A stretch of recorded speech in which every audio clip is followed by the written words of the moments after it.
মানুষের জীবনের এই 5টি জিনিস অত্যন্ত গুরুত্বপূর্ণ। আল্লাহ রাসূল সাল্লাল্লাহু আলাইহি ওয়াসাল্লাম বলেন, ইগতানিম খামসান ক্বাবলা খামসিন। 5টি জিনিস আসার পূর্বেই 5টি জিনিসের মূল্যায়ন করো। কি বললাম ভাই? 5টি জিনিস আসার পূর্বেই 5টি জিনিসের মূল্যায়ন করো। আমার এই ওয়াজটা মুখস্থ রাখবেন, 5টি জিনিস আসার পূর্বেই 5টি জিনিসের মূল্যায়ন করো। রাসূলুল্লাহ সাল্লাল্লাহু আলাইহি ওয়াসাল্লাম এই হাদিসটি খুব গুরুত্ব সহকারে সাহাবায়ে কেরামদেরকে শুনিয়েছেন যে, সাহাবীরা তোমরা ভালো করে শোনো, 5টি জিনিস আসার পূর্বেই 5টি জিনিসের মূল্যায়ন করো। আজকে এই হাদিস দিয়ে আমার আলোচনা শেষ করব। আমার আলোচনার মাধ্যমে এই 5টি জিনিস কি, আলোচনার মাধ্যমে ফুটিয়ে তোলার চেষ্টা করব। ওয়া তাওফীক ইল্লা বিল্লাহ। 1 নম্বর, শাবাবাকা ক্বাবলা হারামিক। বার্ধক্য আসার পূর্বেই তোমার যৌবনের মূল্যায়ন করা। এখন আমরা যারা যুবক আছি, আমাদের দাড়িও পাকে নাই, চামড়া ঢিল হয় নাই, শরীরের রক্ত গরম, চোখের জ্যোতিও কমে নাই, আলহামদুলিল্লাহ, মাথার চুলও পাকে নাই। আমরা যারা যুবক আছি, যুবকদের আশেপাশে অনেক মুরব্বী আছে, এদের দাড়ি কিন্তু পেকে গেছে। একটা সময় কিন্তু তাদের এই থোতায়ও দাড়ি গজায় নাই, কিন্তু সময়ের ব্যবধানে তাদের থোতায় কিন্তু দাড়ি গজাইছো, আবার পেকেও গেছে। তো এই জন্য রাসূলুল্লাহ সাল্লাল্লাহু আলাইহি ওয়াসাল্লাম বলতেছেন, শাবাবাকা ক্বাবলা হারামিক। বার্ধক্য আসার পূর্বেই তুমি তোমার যৌবনের মূল্যায়ন করা। এখন আমরা যারা যুবক আছি, আমরা ইচ্ছা করলে 2 রাকাত নামাজ বেশিও পড়তে পারব, ইচ্ছা করলে রোজাও রাখতে পারব, ইচ্ছা করলে আমরা বহু দূর পর্যন্ত সফর করতে পারব। কিন্তু যারা বার্ধক্যে উপনীত হয়েছে, বয়োজ্যেষ্ঠ হয়ে গেছে, বুড়া হয়ে গেছে, তারা ইচ্ছা করলো এখন 2 রাকাত বেশি নামাজ পড়তে পারবে না, কারণ তার শরীরে কন্ডিশন ভালো না, শরীর চায় না। তার মনে চাইলো রোজা রাখতে, কিন্তু শরীর চায় না। তার মনে চায় সফর করতে, কিন্তু শরীর তো চায় না। তার মনে চায় ভালো কিছু খাইতে, শরীর তো চায় না। তো আমরা যারা যুবক আছি, একটা সময় কিন্তু আমাদের মতন এই মুরব্বীরা ছিল, সময়ের ব্যবধানে তারা আজকে বয়োজ্যেষ্ঠ হয়ে গেছে। এই জায়গায় কিন্তু একটা দিন আমরাও পৌঁছাবো, তাই না? একটা সময় আমরা এই জায়গায় পৌঁছাবো, আল্লাহ যদি হায়াতে বাঁচে, আমরাও কিন্তু ওই বয়োজ্যেষ্ঠ হয়ে যাব, মুরব্বী হয়ে যাব। এজন্য রাসূলুল্লাহ সাল্লাল্লাহু আলাইহি ওয়াসাল্লাম বলেন, শাবাবাকা ক্বাবলা হারামিক। বার্ধক্য আসার পূর্বেই তুমি তোমার যৌবনের মূল্যায়ন করা। আপনারা জানেন, হাসরের ময়দানে আল্লাহর আরশে আজিমের ছায়া ব্যতীত যখন কোনো ছায়া থাকবে না, তখন সেখানে 7 শ্রেণীর মানুষদেরকে ওই আল্লাহর আরশে আজিমের নিচে স্থান দেবে। তার মধ্য থেকে ওয়াশাবুন নাশা ফি ইবাদাতিল্লাহ, ওই সমস্ত যুবক, যেই সমস্ত যুবক যৌবন বয়সে আল্লাহর ইবাদত করছে, যৌবন বয়সে আল্লাহর রাস্তায় কাটায় দিছে, যৌবন বয়সে তার জিন্দেগিটা মন গড়া চালায় নাই, আল্লাহর ভয় অন্তরে রেখে তার জীবন যাপন করেছে, মৃত্যুকে সামনে রেখে তার জীবন যাপন করেছে, জান্নাত আছে জাহান্নাম আছে এই ভয়ে তার জীবন যাপন করেছে। বলে এই যুবক দুনিয়াতে আল্লাহর ইবাদত করার কারণে হাসরের ময়দানে আল্লাহর আরশে আজিমের ছায়া ব্যতীত যখন কোনো ছায়া থাকবে না, ওই সমস্ত যুবকদেরকেও আল্লাহর আরশে আজিমের নিচে ছায়া দিবে। সুবহানাল্লাহ কইবেন না? তাহলে যৌবন বয়সের ইবাদত কিন্তু আল্লাহর কাছে অনেক দামি। মুরব্বীদের কথা কিন্তু বলে না এখানে যে আল্লাহর আরশে আজিমের নিচে মুরব্বীদেরকে জায়গা দিবে, এই কথা কিন্তু এখানে বলে নাই, বলছে যুবকদেরকে। কোন যুবক? যারা যৌবন বয়সে এই সময়টাকে হেলায় খেলায় না কাটাইয়া এই সময়টা আল্লাহর রাস্তায় কাটাইয়া দিছে, নামাজ পড়ছে, জিকির আজকার করছে, কোরআন তেলাওয়াত করছে, তাসবিহ জপছে, বলে হাসরের ময়দানে কেউ কারো আপন হবে না। ওই সময় ওই যুবকদেরকে ডেকে ডেকে আল্লাহর আরশে আজিমের নিচে ছায়া দেবে।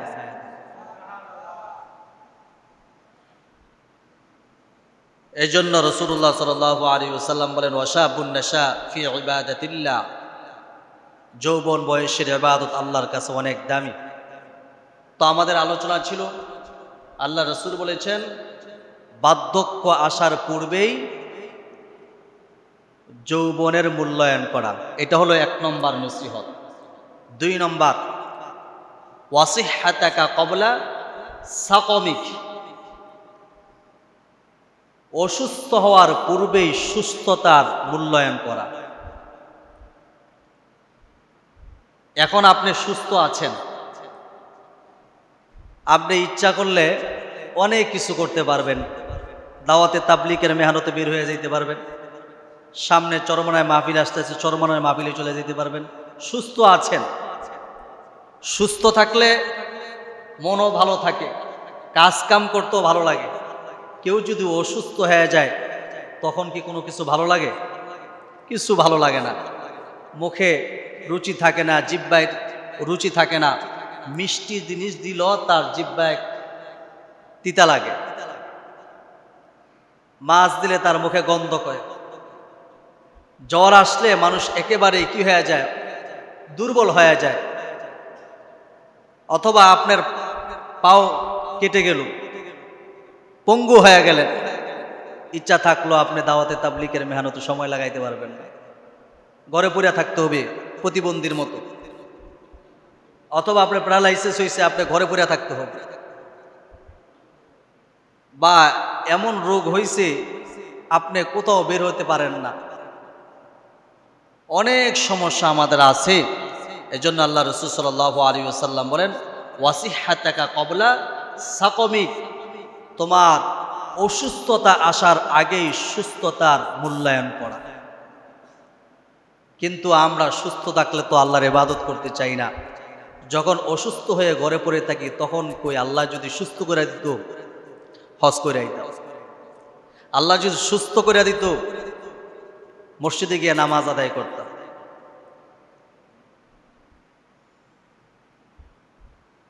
এই জন্য খুব ভালো করে কথাগুলো মুখস্থ রাখবেন। রাসূলুল্লাহ সাল্লাল্লাহু আলাইহি ওয়াসাল্লাম বলেছেন 2 নম্বর হলো ওয়াসিহহাতাকা ক্বাবলা সাকমিক, তোমার অসুস্থ হওয়ার আগেই সুস্থতার মূল্যায়ন করা, কদর করা, যে আল্লাহ আমাকে সুস্থ রেখেছে, আলহামদুলিল্লাহ। এই তো সুযোগ আমার আল্লাহর বেশি বেশি ইবাদত করা, এই তো সুযোগ আল্লাহর কুদরতভাবে সেজদা দেওয়া। অসুস্থ হলে ইচ্ছা থাকলেও আপনি নামাজ পড়তে ভালো লাগবে না, ইচ্ছা থাকলেও রোজা রাখতে ভালো লাগবে না, ইচ্ছা থাকলেও ইবাদতে আপনি মনোযোগ বসবে না, কারণ আপনি তো অসুস্থ। মন চাবে না, শরীর দুর্বল, মনে চাইবে না, ইচ্ছা থাকলেও অসম্ভব। 3 নম্বর নসিহত, অগিনাকা ক্বাবলা ফাকরিক, দরিদ্রতা আসার আগেই ধনাঢ্যকে মূল্যায়ন করা। এখন আপনার কাছে টাকা আছে, এই টাকা নষ্ট না করে এই টাকাগুলো আখিরাতের ব্যাংকে জমা দেন। অর্থাৎ মসজিদে কিছু টাকা দান করেন, যে আমি তো আমার সংসারের জন্য বাঁধতেছি, খরচ তো করতেছি, প্রত্যেক মাসে বেতন পেয়েই তো আমি আমার বিবির পিছনে, আমার সন্তানের পিছনে, আমার ভাই বারাদের পিছনে, আমার মা বাবার পিছনে খরচ করতেছি। কিন্তু আমার কবরটা একটু সুন্দর হবে, হাসরটা একটু সুন্দর হবে, আমি আমার জন্য কি খরচ করতেছি, আমি আমার জন্য কি করতেছি? আমি আমার জন্য খরচ তো করলে হাসরের ময়দানে পাবো। অর্থাৎ আল্লাহর যে একটা ব্যাংক আছে, এই ব্যাংকে জমা দিলে তো আল্লাহ খায়া ফেলাইবে না, এই ব্যাংকের টাকাটা হাসরের ময়দানে আমার কাছেই দিবে। অর্থাৎ আমি দুনিয়ার জমিনে মসজিদ মাদ্রাসা ভালো কাজে যে টাকাটা ব্যয় করেছি এটা বিফলে যাবে না, হাসরের ময়দানে অবশ্যই অবশ্যই আল্লাহ এই প্রতিদান আমাকে দিবে। আমি মসজিদে টাকা দান করলাম, এটা বিফলে যাবে না। দুনিয়ার সব টাকা বিফলে যাবে, আল্লাহর ঘর মসজিদে আপনি যেই টাকাটা দান করবেন এটা কখনো বিফলে যাবে না। রাসূলুল্লাহ সাল্লাল্লাহু আলাইহি ওয়াসাল্লাম বলেন, মান বানা লিল্লাহি মাসজিদাম বানাল্লাহু লাহু বাইতান ফিল জান্নাহ। আল্লাহর ঘর মসজিদের জন্য কেউ যদি সহযোগিতা করে, আল্লাহ তার জন্য হাসরের ময়দানে জান্নাতে একটা বালাখানা তৈরি করে দেন। এই জন্য রাসূলুল্লাহ সাল্লাল্লাহু আলাইহি ওয়াসাল্লাম বলেন, অগিনাকা ক্বাবলা ফাকরিক। তোমার দরিদ্রতা আসার আগেই তুমি ধনাঢ্যকে মূল্যায়ন করা, যে এই টাকা আল্লাহ আমাকে দিয়েছে আমানত, এগুলো নষ্ট করা যাবে না। এই টাকার হিসাব কিন্তু আল্লাহর কাছে আমার দিতে হবে। এখনই সময়, আমার সুযোগ, আগামীকাল আমি ফকির হতে পারি, আগামীকাল আমার পকেটের টাকা নাও থাকতে পারে। এই তো সুযোগ, আমি আল্লাহর ঘর মসজিদে একটু সহযোগিতা করি, আমি মাদ্রাসায় একটু সহযোগিতা করি, আমি ভালো কাজে একটু সহযোগিতা করি, এই তো আমার সুযোগ। আমি আগামীকাল ধনী থাকবো এর কোনো গ্যারান্টি আছে না? কোনো গ্যারান্টি নাই। আমি আগামীকাল বেঁচে থাকবো এরও তো কোনো গ্যারান্টি নাই। রাসূলুল্লাহ সাল্লাল্লাহু আলাইহি ওয়াসাল্লাম বলেন, অগিনাকা ক্বাবলা ফাকরিক। দরিদ্রতা আসার আগেই তুমি তোমার ধনাঢ্যকে মূল্যায়ন করো। এটা হলো 3 নম্বর নসিহত। 4 নম্বর, অফারগা ক্বাবলা শুগলিক। অফারগকা ক্বাবলা শুগলিক। আল্লাহ রাসূল সাল্লাল্লাহু আলাইহি ওয়াসাল্লাম বলেন, তোমার ব্যস্ত সময় আসার পূর্বেই তোমার অবসর সময়টাকে কাজে লাগাও। অফারগকা ক্বাবলা শুগলিক, তোমার ব্যস্ত সময় আসার পূর্বেই তুমি তোমার অবসর সময়টাকে কাজে লাগাও। এখন আপনি ফিরিয়ে আছেন, এখন বসে থাকবেন কেন? আল্লাহর নাম জপেন না? একটু জিকির আজকার করেন না? ফজরের নামাজ পড়ার পরে অনেক সময় থাকে, ফজর নামাজের পরে অনেক সময় থাকে। আলহামদুলিল্লাহ, আমগো এখানে জিকির হয়। আপনি যেই মসজিদে নামাজ পড়েন একটু জিকির করলেন, 23 মিনিট পরে একটা নামাজ আছে, এই নামাজের নাম কি? এই নামাজ পড়লে কি ফায়দা, কি উপকার, একটু ভালো করে শোনেন। কেউ যদি এই নামাজের অপেক্ষায় বসে থাকে অথবা ওই নামাজ পড়ে, তার জন্য রাসূলুল্লাহ সাল্লাল্লাহু আলাইহি ওয়াসাল্লাম বলেন, একটা উমরা হজের সওয়াব তার আমলনামায় দিয়ে দেন। তো আমরা তো ফজরের নামাজ পড়ে চলে যাই, যা কোনো সমস্যা নাই, ব্যস্ততা থাকলে তো যাওয়া যাবে। কিন্তু আপনি যে এই 23 মিনিট এই অপেক্ষা করলেন, 2 রাকাত নামাজ পড়ে চলে গেলেন। একটা মানুষ 1 লাখ 1.5 লাখ টাকা দিয়ে উমরা করে, বলেন শুধু 2 রাকাত নামাজ পড়ার কারণে আল্লাহ সেই সম পরিমাণ সওয়াব আপনার আমলনামায় দিয়ে দিবেন। আপনি এখন ফিরে আছেন, আপনি 33 বার সুবহানাল্লাহ, 33 বার আলহামদুলিল্লাহ, 34 বার আল্লাহু আকবার পড়েন। আলহামদুলিল্লাহ পড়লে সওয়াব আছে না নাই? সুবহানাল্লাহ পড়লে গুনাহ আছে? গুনাহ তো নাই। গুনাহ হবে না, নিশ্চিত সওয়াব হবে। বলে আলহামদুলিল্লাহ আপনি বললেন, এই আলহামদুলিল্লাহ শব্দটা আপনি জানেন কত দামি? আলহামদুলিল্লাহ শব্দটা কত দামি? আগামী জুমায় ইনশাল্লাহ এই বিষয় নিয়ে আলোচনা করব। আজকে একটু ধারণা দেই, এই আলহামদুলিল্লাহ শব্দটা সর্বপ্রথম কে বলছে? হযরতে আদম আলাইহিস সালাতু ওয়াস সালাম বলছে। সর্বপ্রথম হযরতে আদম আলাইহিস সালাতু ওয়াস সালাম বলছে। আদম আলাইহিস সালাতু ওয়াস সালামকে যখন বানাইলো, বানানোর পরে নাক দিয়া যখন রূহ ফুঁকে দিয়েছে, তখন এই নাকের ভিতরে এই যে কাদা মাটি ইত্যাদি দিয়া বানাইছে, পানি মাটি ইত্যাদি, এগুলো জমাট হয়েছে, বর্জ্য হয়েছে। তো ওই সময় উনি একটা হাসি দিয়েছিলেন। হাসি কি দিয়েছিলেন? হাসি। এই হাসিটা দেওয়ার সাথে সাথে ওনার পেটের ভিতরে, শরীরের ভিতরে যত রোগ আছে সব রোগ বের হয়ে গেছে। এই খুশিতে উনি আলহামদুলিল্লাহ শব্দ ব্যবহার করেছে, যেরকম সুবহানাল্লাহ। এই যে হাসি আমরা দেই, এটা মনে করে না এমনি। সায়েন্স বলেছে যে এক একটা হাসি এত মূল্য যে প্রতিদিন প্রত্যেকটা মানুষের 33,000 টাকা বাঁচিয়ে দেয়। এক একটা হাসিতে 33,000 টাকা বাঁচিয়ে দেয়। আমরা দিনের দিন কত হাসি দিতেছি, আমাদের সারা দিনের যে ময়লা জমে আছে নাকের ভিতরে, পেটের ভিতরে, এগুলো হাসি দেওয়ার মাধ্যমে সব জীবাণুগুলো মুহূর্তের ভিতরে বের হয়ে যায়। আগামী সপ্তাহে বিজ্ঞানিক সম্পর্কে আমি কিছু তথ্য আপনাদেরকে শোনাবো ইনশাল্লাহ, যদি আল্লাহ হায়াতে বাঁচায়। যে হাসি, এই মানব দেহ আল্লাহ রাব্বুল আলামিন কি পরিমাণ নেয়ামত আমাদেরকে দান করেছেন, সৌর জগতে আমাদের জন্য কি নক্ষত্র রেখেছেন, কি আজব জিনিস রেখেছেন, কি নেয়ামত দিয়েছে রেখেছেন, এই সম্পর্ক আমি ইনশাল্লাহ আগামী সপ্তাহে কিছু বলবো।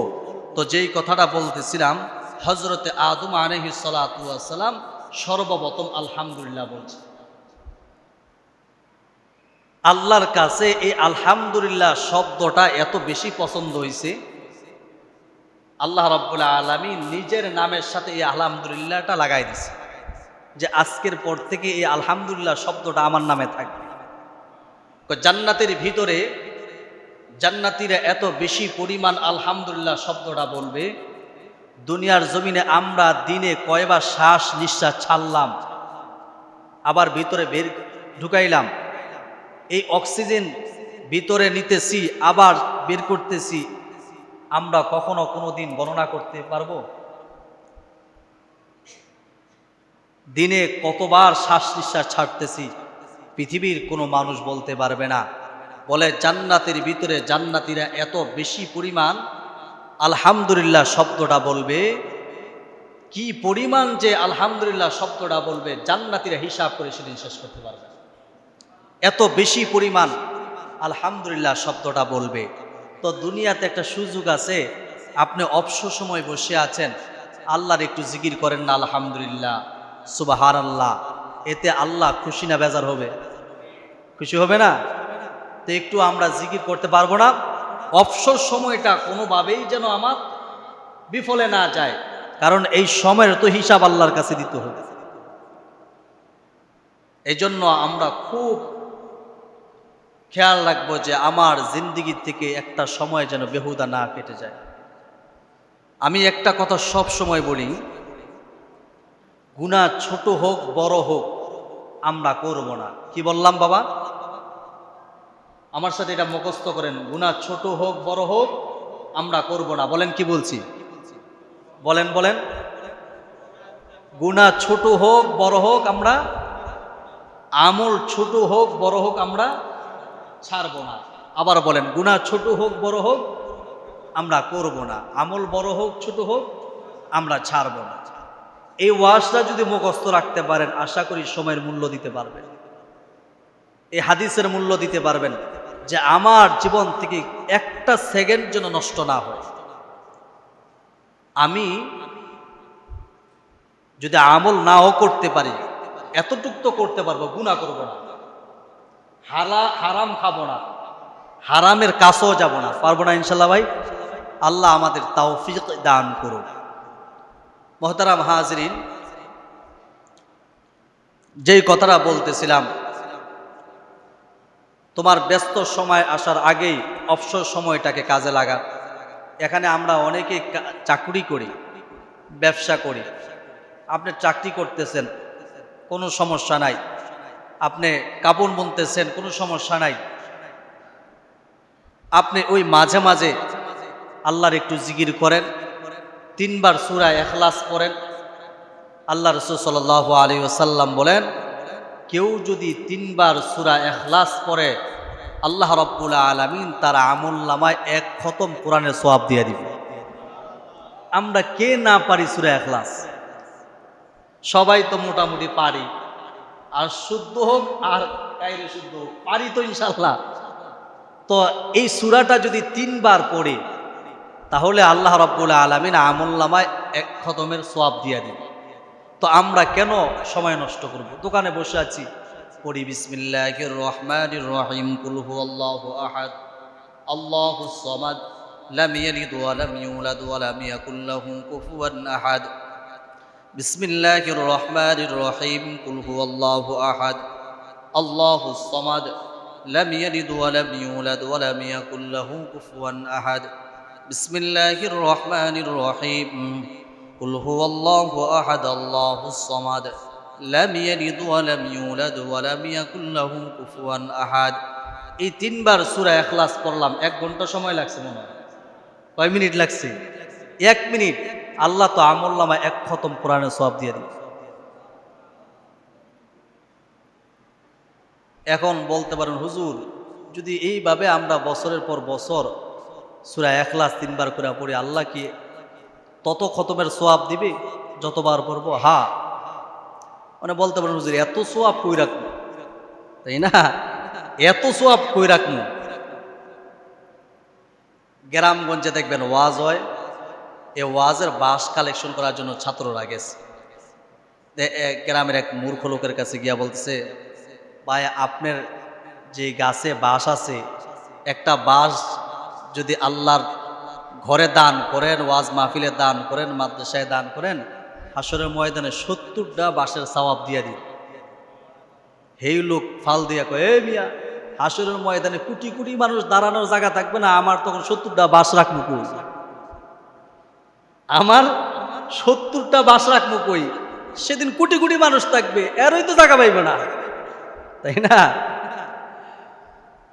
হাসরের ময়দানে এমন এক অবস্থা হবে, দুনিয়ার জমিনে আপনি 30 বছর, 40 বছর, 50 বছর দিয়ে ইবাদত করলেন, 1 গ্লাস পানির বিনিময়ে সব দিয়ে দিবেন। পিপাসায় কলিজা ফেটে যাবে, জিহ্বা নাভি পর্যন্ত বের হয়ে যাবে। ওই দিন ফেরেশতারা আপনার সামনে পানি নিয়ে দাঁড়ায় থাকবে, আপনি পানি চাইবেন, ফেরেশতারা বলবে তোমার যত আমল আছে সব আমল দিতে হবে। ওই আল্লাহর বান্দা বলবে আমি তো 40 বছর আমল করেছি, বলে ওই 40 বছরের আমলের বিনিময়ে 1 গ্লাস পানি পাইবা। আপনি ওই দিন 1 গ্লাস পানির বিনিময়ে 40 বছরের আমল দিয়ে দিবে, এমন এক অবস্থা হবে। এজন্য আসুন আমরা ব্যস্ত সময় আসার পূর্বেই আমরা অবসর সময়টাকে কাজে লাগাবো, পারবো না ইনশাল্লাহ? 5 নম্বর, ও হায়াতাকা ক্বাবলা মাউতিক, মৃত্যু আসার আগেই আপনার হায়াতের জিন্দেগির মূল্যায়ন করা। মৃত্যু কার কখন কোন জায়গায় চলে আসবে, কার বাড়ির সামনে হাজির হয়ে যাবে কখন, আজ পর্যন্ত কেউ গ্যারান্টি দিতে পারবেন? বলতে পারবেন? এখানে অনেক মানুষ আছেন, একসাথে চলাফেরা করেছেন, একসাথে ওঠা বসা। আমি আছি, আমার পাশের বন্ধু চলে গেছে। একই টেবিলে লেখাপড়া করেছি, আমি আছি, আমার বন্ধু চলে গেছে। একই প্লেটে খাবার খেয়েছি, আমি আছি, আমার বন্ধু চলে গেছে। একই ফ্যামিলিতে বসবাস করেছি, আমি আছি, আমার ছোট ভাই চলে গেছে। এজন্য একটা কথা বলি, আসার একটা সিরিয়াল আছে, যাওয়ার কিন্তু সিরিয়াল নাই। আগে আসছে দাদা, তারপরে বাবা, তারপরে বড় ভাই, তারপরে মেজু ভাই, তারপরে আমি।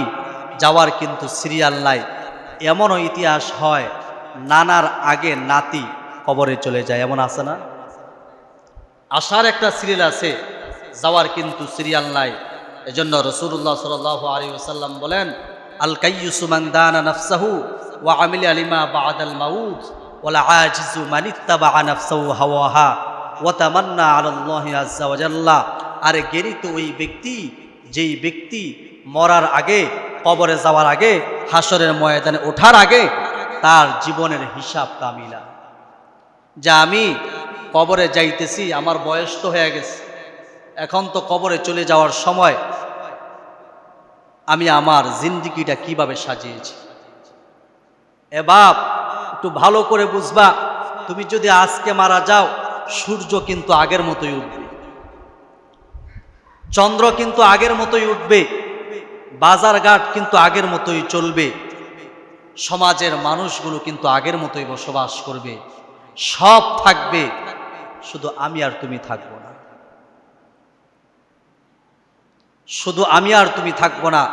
এজন্য রাসূলুল্লাহ সাল্লাল্লাহু আলাইহি ওয়াসাল্লাম বলেন, ওই কবরে যাওয়ার আগে হিসাবটা মিলায়ও।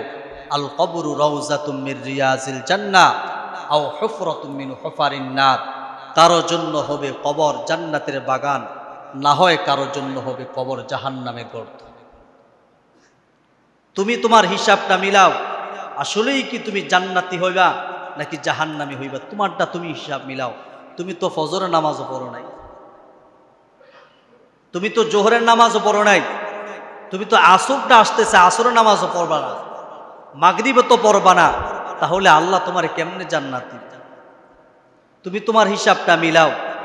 আল্লাহ তো হাসরের ময়দানে একটা কিতাব ধরায় দিবে, ইকরা কিতাবাক, তুমি তোমার কিতাব পড়ো। সেদিন আপনার সামনে কিতাব তুলে ধরবে, আপনি খুলে দেখবেন আমি তো জোহরের নামাজ পড়িনি।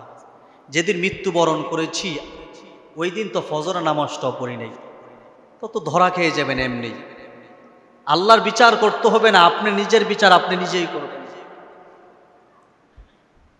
আপনার বিচার আপনি নিজেই করবেন যে আসলেই আমি জান্নাত পাওয়ার উপযুক্ত কিনা নাকি জাহান্নামের আসামির উপযুক্ত। নিজের হিসাব নিজেই মিলাইতে পারবেন। ও হায়াতাকা ক্বাবলা মাউতিক, রাসূলুল্লাহ সাল্লাল্লাহু আলাইহি ওয়াসাল্লাম বলেন, তোমার মৃত্যু আসার পূর্বেই তুমি তোমার হায়াতের জিন্দেগির মূল্যায়ন করো, যে আমার হায়াতের দিন তো ফুরিয়ে যাচ্ছে, দিন দিন তো আমার সময় চলে যাচ্ছে।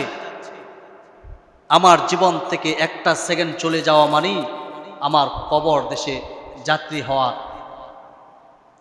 জীবন থেকে একটা মিনিট চলে যাওয়া মানেই আমি কবর দিকে ধাবিত হচ্ছি। আমার জীবন থেকে একটা